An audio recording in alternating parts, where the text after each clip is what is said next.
Hey guys, Scott here. Today I want to talk about the whole killers are leaving DBD thing because pretty much every single day I go to the forums or Reddit or Twitter or whatever, I just see the exact same post where, the killers are frustrated and that's why they're leaving, games imbalance, blah, blah, blah, all that good stuff.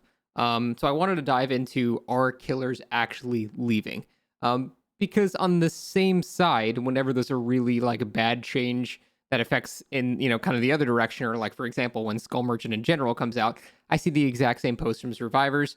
And so I don't necessarily think this is a one sided issue. I think what really is happening here is that people are individually upset with a particular change and then they extrapolate their own opinion and experience onto the entire player base.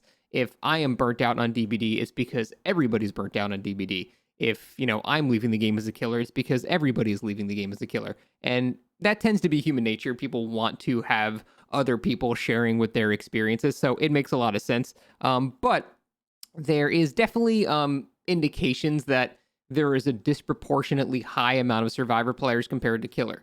For example, if I just launch DBD and then I just go hit play, I'm probably going to be able to find a lobby in the next 5-10 seconds as killer. And that's usually how it is. Pretty much if you play at a normal time during the day, as long as it's not super early or super late, you're going to be able to find a killer match usually within about 10 to 15 seconds. I actually don't know why it's taking so long now. This is much longer than it usually does. But the whole point is that finding a match as killer is typically going to be a lot quicker than finding a match as survivor. And then you could extrapolate from that. Well, that means that maybe killers are leaving the game. So if I go to survivor now, I'm willing to bet I'm going to have a lot more time to talk and before I actually get in a lobby.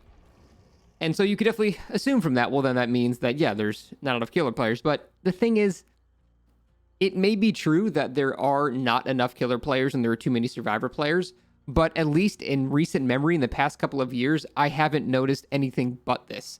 I don't think it indicates a trend that killers are leaving. I think it indicates a trend that there just always has been more survivors than killers, because this is pretty much how the queues have been for me, again, since as long as I can remember. It's been at least several years for this. Now, if there's a new killer release and the killer's actually fun, then they will actually flip, usually for like about a week. Like when Wesker came out, killer queues were very, very long. But for the most part, survivor queues are always longer than killer.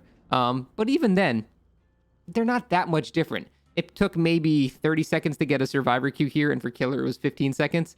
So it's really not that much of a difference. And so I think what it really boils down to is we're in a scenario where it's just people reflecting their own personal experiences and they want that to be magnified to the entire community. Like if we actually check Steam charts for DBD right now, it's been a pretty damn consistent player base for about half a year. We've had about 33,000 players on average for about half a year. And this is just PC, but you can extrapolate that to console because why would it be any different? So it has been very, very, very consistent. Interestingly enough, we had 38,000 in October, and then what happened here in November 2022? The Night came out, which was absolutely miserable to go against as Survivor, and then we saw a loss of about 5,000 average players. So that was all survivors leaving. I don't really think killers were complaining there. They had an extremely strong 3-gen setup there. And the whole overcharge Call of Brian eruption meta was, arguably the strongest killers had ever been in this game. So this drop off right here was survivors leaving. And that's the only recent drop off of players I can see was survivors leaving. When Skull Merchant came out, honestly, nothing changed. And the reason nothing changed is because both killer and survivors were not really excited to come back for it. Like usually when we have a new exciting chapter, we'll get, a giant chunk of people coming back. For example, Wesker. And that will, trickle down a little bit over time. But if you have a killer like Skull Merchant that's not exciting at all, pretty much nothing happens. The player base stays exactly the same. So no one really left at all there. But again, the only recent change I can see in player base was most likely survivors leaving because the Night was so miserable to go against and killer is very strong.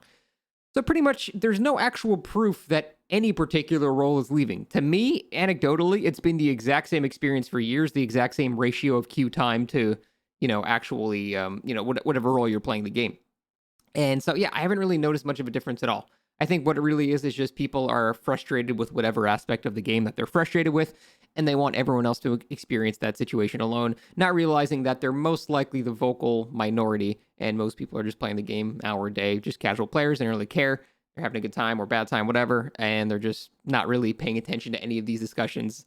There's no mass movement of anyone leaving or anything like that. So I don't know. I just wanted to talk about that because I always see posts, honestly, from both sides saying, X side is leaving the game.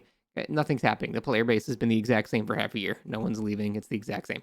But I'm actually curious to see what's going to happen in the next patch because I am still willing to bet next patch more survivors will leave than killer. Even though they reverted the altruistic healing nerfs, which they absolutely should have, I still think the hurting of self-care, which I do think needed to be heard. I still think that's a good change. I'm going to, grit my teeth and put my foot down for that. I do think that nerfing self-healing speeds is a good change, but I do think that will make a lot of the casual player base that might, have previously been self-caring in a corner, they might honestly stop playing the game. And no players leaving the game is ever good. You might say, oh, good, the casuals are just rooting the balance of the game, blah, blah, blah, blah.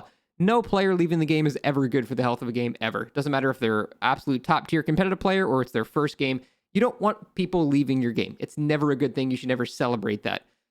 So I'm curious to see what's going to happen. But yeah, I just want to talk about that. Thanks for watching. See you next time.